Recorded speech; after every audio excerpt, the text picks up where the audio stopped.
You are listening to the Business Bootcamp Podcast. Today we're talking about running a business with a chip on your shoulder, the 9 best business ideas to go from $1,000 to $100,000 in a year, and the 2 best ways to scale your business. If you guys want to check out the video versions of these episodes, head over to Mike Andes on YouTube. But let's get into it and hear why using anger as a motivation can actually be crippling your business.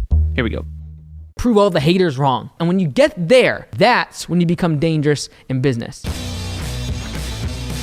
So I have a bit of an unpopular opinion, and that is that I do not believe that having a chip on your shoulder is a good thing, and I actually feel it can damage your business and hinder your prospects of success. I'm going to share today about how I had a chip on my shoulder and why I believe having a chip on your shoulder is not a good thing. So when we talk about having a chip on your shoulder, it can be for a lot of different reasons. Typically, people try to become successful and they say, well, I have this chip on my shoulder, and a lot of times it's someone said something negative to them. Someone said they would not be successful. Maybe they came from an underprivileged or undereducated background, or their family didn't go to college, or they were poor, potentially they were bullied, or they were abused, they were hurt by somebody. These are all real things. Someone saying that you're not going to succeed, especially if it's a parent, or someone that you love, or a friend that's close, or a teacher, that can be very hurtful, can be very damaging, and I think what the popular opinion is, well, take that and use it as fuel against that person that you're going to prove them wrong, and you're going to become successful, and you're going to make something of yourself, and you're going to prove all the haters wrong. And when I hear someone say that, that is the first inclination of a chink in their armor. Because as soon as you have a chip on your shoulder and you care so much about what other people say or think about you, it immediately opens you up to vulnerabilities of their opinions of you constantly changing. Because people will constantly change. They'll think you're great. They'll think you're not so great. They'll think you're horrible. They'll think you're an amazing person. Like, the constant ups and downs of other people's opinion will absolutely drive you insane if you allow them to dictate your actions and how you live your life. So when someone says, I got a chip on my shoulder and I'm going to prove the haters wrong, the reason it's the first inclination is the fact that they put so much value on someone else's opinion that is dictating their current actions. Now, I used to have a chip on my shoulder because when I dropped out of medical school, I had a lot of professors and my peers email me, text me, and say, this is a bad decision. Why would you go mow lawns instead of going to medical school? And I had started college when I was 13 years old. So everyone in their mind was like,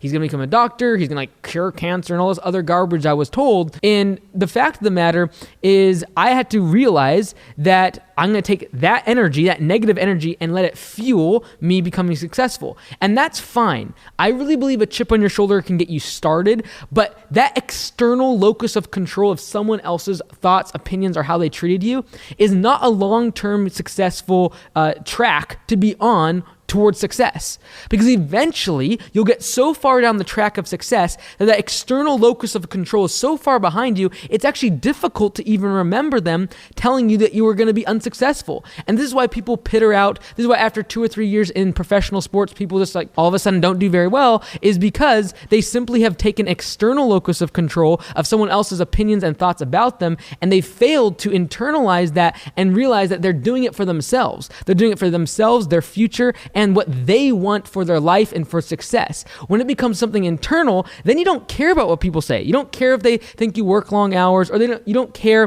what employees or a customer might say that go flying off the handle and start screaming at you. You don't care because it's internal. You know why you're doing it, and you're doing it for yourself. That level of control over your actions, your emotions, is what allows you to have a much more stable approach to business and your decision making. Because if you're constantly making decisions in your business based upon the chip on your shoulder of what someone said to you 20 years ago, that's absolutely going to mar the balanced approach that it takes in business when you're looking at a decision and having to make a balanced decision in your business, whether that be firing someone or getting a customer or growing the business or investing and having risk in the company. If that's always dictated by someone else's opinions and that external locus of control outside of yourself, you're going to be in a very vulnerable position. And eventually that will lead to you doing something that will put the the business in jeopardy because you're doing things for other people's opinions and what they think about you instead of for what you are yourself and your goals and your ambitions and your dreams. And when you make that transition from chip on your shoulder to in my mind and in my goals and in my control, I have the power to make changes myself, regardless of what other people think, it'll take you off the teeter-totter and the tide of going in and out of other people's opinions. People are going to love you. People are going to hate you. Some employees will think you're the best thing that since sliced bread. Other employees will think you're mischievous, think that you're a conniver, and think you're horrible. Some customers will think you're the most amazing thing. They'll give you tips. They will make online reviews. They'll tell their family and friends about you. And other people will think that you are scamming them, that you are way too overpriced, that you did a horrible job. And so that constant bombardment of way off to this side and way off, that teeter-totter will absolutely make you sick. And that will only be the case if you've allowed someone else's opinions and thoughts about you, your business, your future, your the prospect of you becoming successful, them having that power over you is extremely debilitating. I would highly recommend, and from what I had to learn is, I'm not doing this for someone else. I'm not doing this because someone else told me I couldn't. I'm not doing this and trying to become successful because of anyone else's opinion about me or what they said about me in the past. I'm doing this for myself. And when you get there, that's when you become dangerous in business.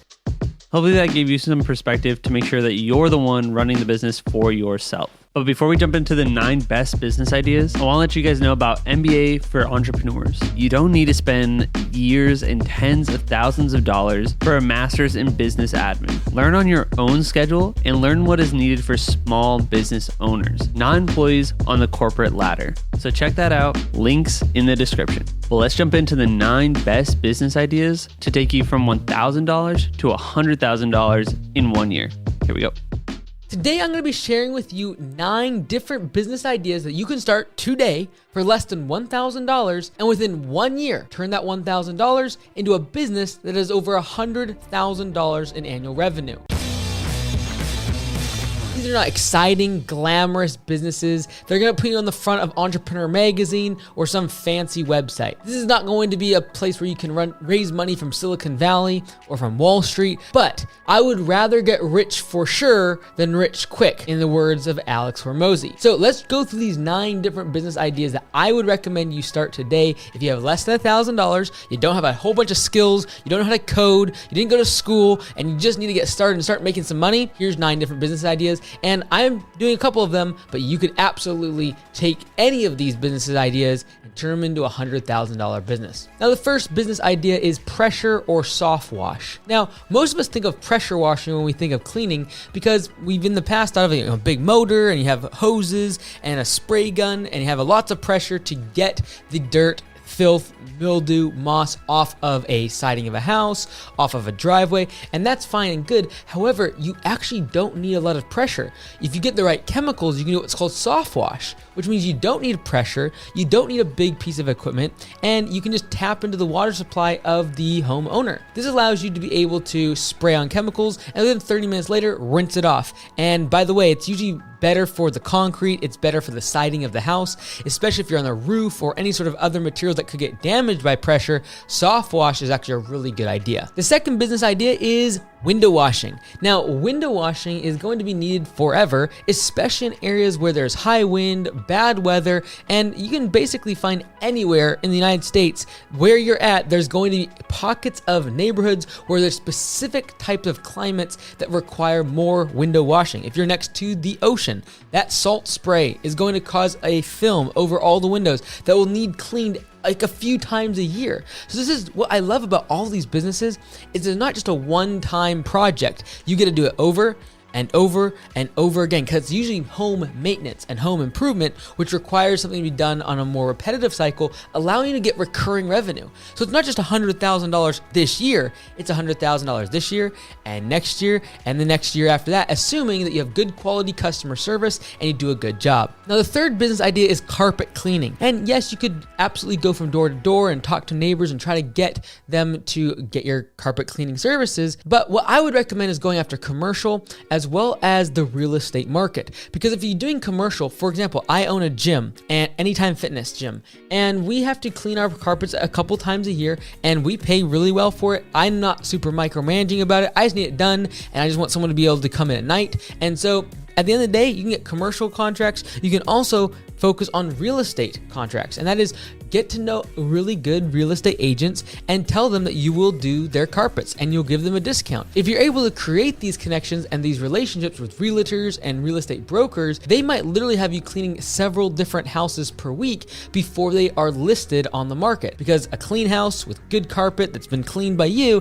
is going to sell for a premium price when it goes on the market. Also, keep in mind, you don't need a whole bunch of equipment and hot water extraction machines to get this carpet cleaning business started. You can absolutely just go rent a rug doctor or a very simple machine from a True Value for $30, $40 a day, and then go make $300, $400 in a day using that machine as a rental. The fourth business idea that I would actually start if I wasn't already deep into my business career is actually unclogging drains, because it's actually very, very simple to do, but people are willing to pay an exorbitant amount of money when their drains are literally just clogged, whether it be their shower drain or their sinks. And a lot of times these are very simple fixes. Now, you don't need to be a plumber. You don't need to be able to fix the pipes or behind walls in order to be able to do a good rooter service. That's kind of what this is, a rooter service. But unclogging the drains of any house, people are willing to pay $50, $100, and you could literally do it in a matter of a few minutes. It's really going to come down to marketing in your local area, so that when people search on Google or on a search engine for rooter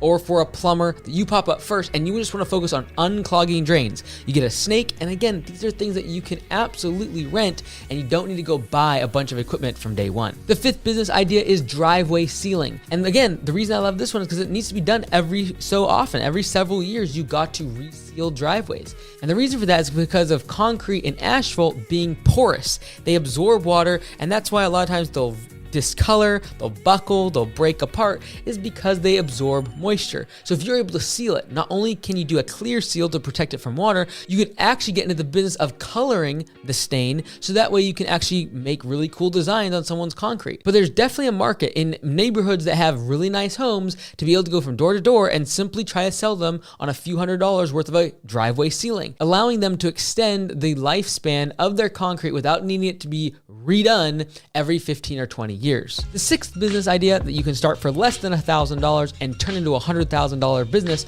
within 12 months is going to be janitorial, because everyone needs things cleaned.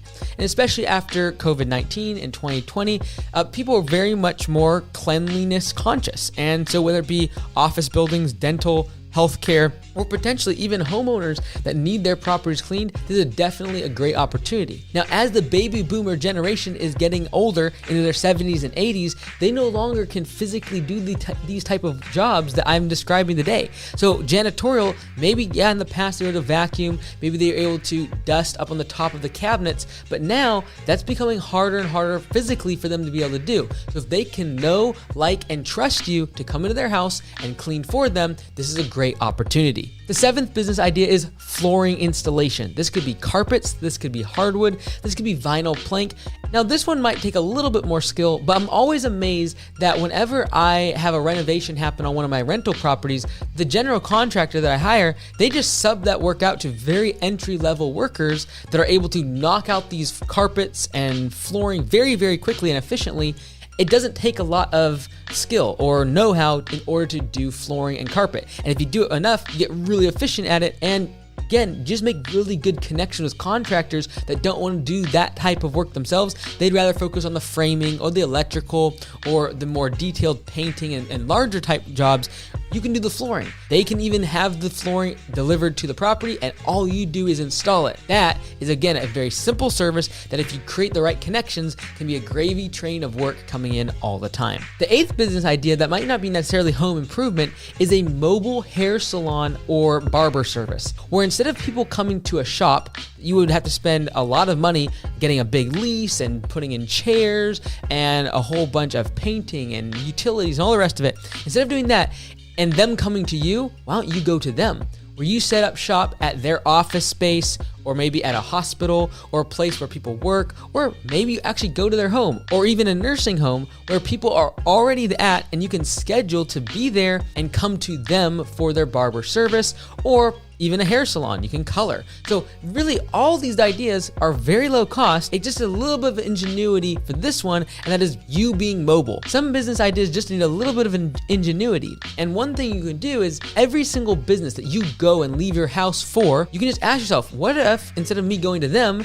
they came to me? And you can be that service in your local market. So I mentioned hair salons, but you could do this for oil changes and a host of other services that you typically need to go to them. Why don't you be that service that's willing to go to the customer directly and charge a premium price, because you're gonna have to drive. It's more convenient for them, and the ability to save the customer time is why they're willing to come to you over your competition. The ninth and final business idea is gutter and roof cleaning. This is a great one because no one wants to get on their house, especially when someone is older. Even if their own home, they don't necessarily want to get on a ladder or get on a steep incline. And so you can absolutely make a business getting on ladders, or potentially even just renting the equipment to be able to have a really long pole and suck out all the debris out of the gutters. This is a great way to be able to service that baby boomer that has plenty of money. They have great real estate assets, but they need to protect those assets by making sure that the roof is cleaned and the gutters are cleaned out. This prevents mildew, this prevents rotting, and trust me, replacing a new roof is a whole lot more expensive than just maintaining it a few times a year. You can be that service and make that money. Hopefully that was motivational if you're just starting to look at building your own business. But before we talk about scaling your service-based business, I want to let you know about homeservicewebdesign.com. Especially in the service-based business, it's important to have a good website, a place that your customers can come and contact you, find your prices, and schedule estimates. At homeservicewebdesign.com, we build you a beautiful website and make sure your SEO is up to date so that you're ranking on Google. So check that out, homeservicewebdesign.com. Let's get into it and hear about the pricing strategies that you can use to dominate your market. Here we go. Cut the prices, penetrate the market, dominate, and undercut the competition. When it comes to growing your home improvement business, you can easily build it to $1 million in revenue simply by using one of these two methods. Now, there's other ways of pricing, and there's other ways of thinking about your pricing strategy, but these two are the ones that you really need to know because they are the most popular when it comes to building a business to $1 million in revenue. My name is Mike Andes. I'm the founder of Augusta Lawn Care. We have over 90 locations around North America, and today I want to talk about these two pricing methods, these strategies you can use to dominate a market and build a business quickly. Not necessarily the most profitably, but how to grow a business fast. The first method is not used a whole lot in the service industry, but it is absolutely popular in product-based businesses and in larger companies, and it's called penetration pricing. Penetration pricing is used when you want to take over a market, and in order to gain market share, you just cut your prices dramatically. You might even lose money on every single product or service that is given in order to just get market share. And this is the fastest way to grow because price at the end of the day is always a piece of the buying decision. And if you can just wipe out your competition by